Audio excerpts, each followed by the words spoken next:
اعوذ باللہ السمیع العلیم من الشیطان اللعین الرجیم بسم اللہ الرحمن الرحیم الحمد للہ رب العالمین والعاقبۃ لأہل التقوی والیقین والصلاۃ والسلام علی اشرف الانبیاء والمرسلین خیر المبشرین والمنذرین شفیع المذنبین بعثہ رحمۃ للعالمین مولانا وسیدنا ونبینا ابی القاسم مصطفیٰ محمد اللہم صلی علی محمد وآل محمد وعجل فرجہم وعلی اہل بیتہ الطیبین الطاہرین المعصومین المظلومین واللعن الدائم علی اعدائہم اجمعین الی لقاء یوم الدین اما بعد فقط قال اللہ الکریم فی کتابہ الحکیم بسم اللہ الرحمن الرحیم رب اشرح لی صدری ویسر لی امری واحلل عقدۃ من لسانی یفقہوا قولی۔ اذان محترم، سلسلہ تقاریر کی یہ چوتھی نشست اور چوتھی مجلس اور چوتھی تقریر ہے کہ جس میں آپ حضرات کے سامنے مخاطب ہوں۔ وہ چند فراز جو مقام معظم رہبری حفظہ اللہ کے کلمات سے ہم نے لیے، جو آپ نے ایک درس دیا اور بیان کیا ہم رضمان حسین علیہ السلام میں۔ یہ کتاب کی میں آپ سب کو کہوں گا ضرور مطالعہ کریں، بہترین کتاب۔ اور 250 سالہ انسان امامت کا دور، یعنی بتانا یہ چاہ رہے ہیں کہ یہ 250 سالہ دور جو ہے یہی انسانیت کا دور ہے۔ اس میں بتایا گیا انسان کیا ہے اور کیسے انسان آئے کہ جنہوں نے لوگوں کو انسانیت کا درس دیا، کیسے مومن آئے کہ جنہوں نے لوگوں کو ایمان کا درس دیا، کیسے حقیقت پسند آئے جنہوں نے لوگوں کو معرفت توحید کا اور معرفت الہیہ کا، معرفت خداوندی کا درس دے کے لوگوں کو اللہ کے قریب کیا، قربتاً الی اللہ کے صحیح مصداق بنے اور صحیح مصداق بنایا۔ آپ کے سامنے جو بات ہماری چل رہی تھی اور جس بحث پہ ہم اس کے فراز پہ گفتگو کر رہے تھے کہ انسان کو جو ہے وہ انحراف کی طرف جو ہے وہ نہیں جانا چاہیے اور اولویت کو دیکھنا چاہیے۔ زمانے نے کوشش یہ کی کہ آل محمد علیہ الصلوۃ والسلام کے وقار کو گرایا جائے، ان کی شخصیت کو گرایا جائے، ان کے مقام کو گرایا جائے، ان کی عظمت کو گرایا جائے۔ اس کے لیے 3 حربے انہوں نے استعمال کیے۔ سب سے پہلے تکذیب کا حربہ کہ انکار کر دیا مطلقاً کہ نہ امام تھے، نہ امام بنایا، نہ نبی نے ان کے بارے میں کوئی حدیث پڑھی، نہ ان کو من کنت مولا بھول گئے اور دو ضربت علی بھول گئے، یا علی لحموں کا لحمی بھول گئے، اس کے علاوہ یا علی انت اخی فی الدنیا والآخرہ بھول گئے، اور اس کے علاوہ یا علی انت اخی و وصیی و وزیری و وارثی بھول گئے۔ تو یہ سب انکار کر دیا پہلی منزل پہ۔ دوسری منزل پہ تخریب کی کہ ان کا قد چھوٹا تھا۔ جب آپ پڑھ لیں حضرت علی کے متعلق جو حلیہ نعوذ باللہ من ذالک بتایا گیا کہ چھوٹے قد والے تھے، موٹا پیٹ تھا، پتلی پنڈلیاں تھیں، اور یہ سب صورتحال کیوں؟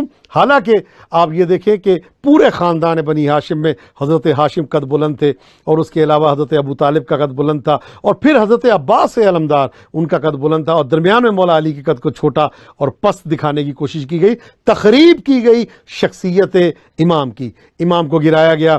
جیسے کہ میں نے کل بتایا تھا کہ یزید جیسے کو نمازی جلوہ کیا گیا، دکھایا گیا، جلوہ گر کیا گیا کہ یزید نمازی تھا، اور امیر المومنین کو بے نمازی کہہ کے نعوذ باللہ دنیا کے سامنے دکھایا گیا، اور امام حسن اور امام حسین کی شخصیت کو گرانے کی کوشش کی گئی کہ وہ نعوذ باللہ جوشیلے تھے اور وہ جو ہے جنگ کے لیے آمادہ رہتے تھے، اور امام حسن صلح پسند تھے۔ ایسا نہیں ہے، جہاں جنگ کی ضرورت تھی وہاں پہ جنگ کی گئی، اور یہ حقیقت یہ ہے کہ جو موقعیت امام حسن کے لیے پیش آئی، اگر یہ امام حسین کے لیے پیش آتی تو امام حسین صلح کرتے، اور اگر امام حسین والی موقعیت امام حسن کے لیے پیش آتی تو امام حسن جنگ کرتے۔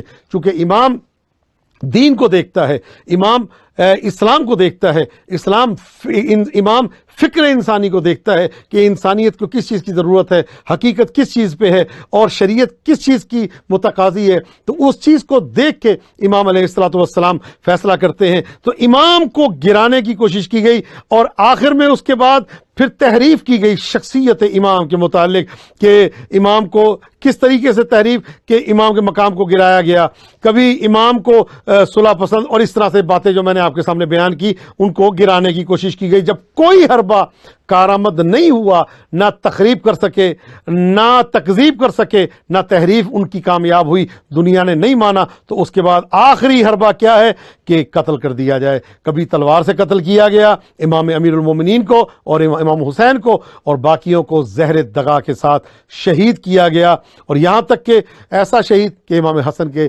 جنازے پہ بھی تیر بارانی کی گئی۔ اور آپ کے امام شیعہ جو امام کو مانتے ہیں، ہم نے یہ دیکھنا ہے کہ ہم امام کو کس انداز میں مانتے ہیں۔ امام کو مانتے ہیں تو ہمیں امام کے حکام زمان کے ساتھ کیسے روابط تھے اس کا بھی علم ہونا چاہیے۔ امام کی مکتب دین کے ساتھ جو خدمات ہیں ہمیں اس کے بارے میں بھی علم ہونا چاہیے۔ امام کا اپنے پیروان کے ساتھ جو روش تھی، جو بیان تھا، جو طریقہ تھا، اور کس طریقے سے ان سے ہم کلام ہوتے تھے اس کے بارے میں بھی ہمیں علم ہونا چاہیے۔ اور امام کا علماء کے ساتھ کیسا برتاؤ تھا، کس طریقے سے آپ امام جو ہیں وہ علماء کے ساتھ رہتے تھے۔ دشمنوں کے طریقے ہیں کہ بولنے نہ دو، قتل کر دو۔ بنی عباس، بنی امیہ میں اماموں کی زندگی سے جو ہے وہ دور دور کا درس ان لوگوں نے حاصل نہیں کیا، اور امام ظاہری طور پہ آپ دیکھ لیں کہ دو امام ہیں، امام حسن ہے، امام حسین ہے، اور باقی ائمہ مانتے ہیں کہ آپ اماموں کو، بنی امیہ نے مانا کہ بھئی آپ ہیں، آپ نبی کی وارث ہیں، نبی کے بیٹے ہیں، امام حسن کو، امام حسین کو، امام سجاد کو، سب کو مان رہے ہیں، لیکن جب بات حق لینے کی ہوتی ہے تو وہ حق سے روگردانی کرتے ہیں۔ کیوں؟ کہ اس لیے کہ اہل علم کے دشمن زیادہ ہوتے ہیں اور دوست کم ہوتے ہیں۔ دو بھائی ہیں، ایک امام حسن ہے، ایک امام حسین ہے، اور دیکھنے میں ظاہری طور پہ انسان یہ کہتا ہے کہ ان دونوں کے اس میں رویے میں اور چلنے میں تضاد ہے۔ خدا کی قسم تضاد نہیں ہے۔ جو تضاد کو سمجھتا ہے وہ اپنے ایمان پہ تجدید نظر کرے اور اس کا دین ٹیڑھا ہے، اپنے دین کو سیدھا کرے، کہ جو امام کے بارے میں تضاد کا قائل ہے۔ تو ہمیں اپنے دین کو سمجھنے کے لیے، اپنے اسلام کو سمجھنے کے لیے ہمیں کچھ چیزوں کی ضرورت ہے۔ وہ کیا ہے کہ ہمیں اسپیشلسٹ سے رجوع کرنا ہے، ہم نے متخصص سے رجوع کرنا ہے۔ ہم نے دیکھیں ظاہری طور پہ امام حسن عسکری کے زمانے تک، امام سجاد سے امام حسن عسکری علیہ السلام کے زمانے تک خاموش ہے۔ مولا نے تبلیغ کی، دین کے مسائل کو بیان کیا، یہ ہمیں کون بتائے گا؟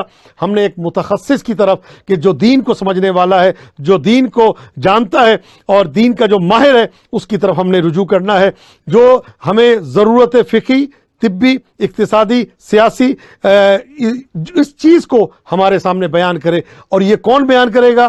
کہ جو معصوم سے علم لے چکا ہے اور اس سے پہلے معصوم نے ہمارے سامنے بیان کیا ہے۔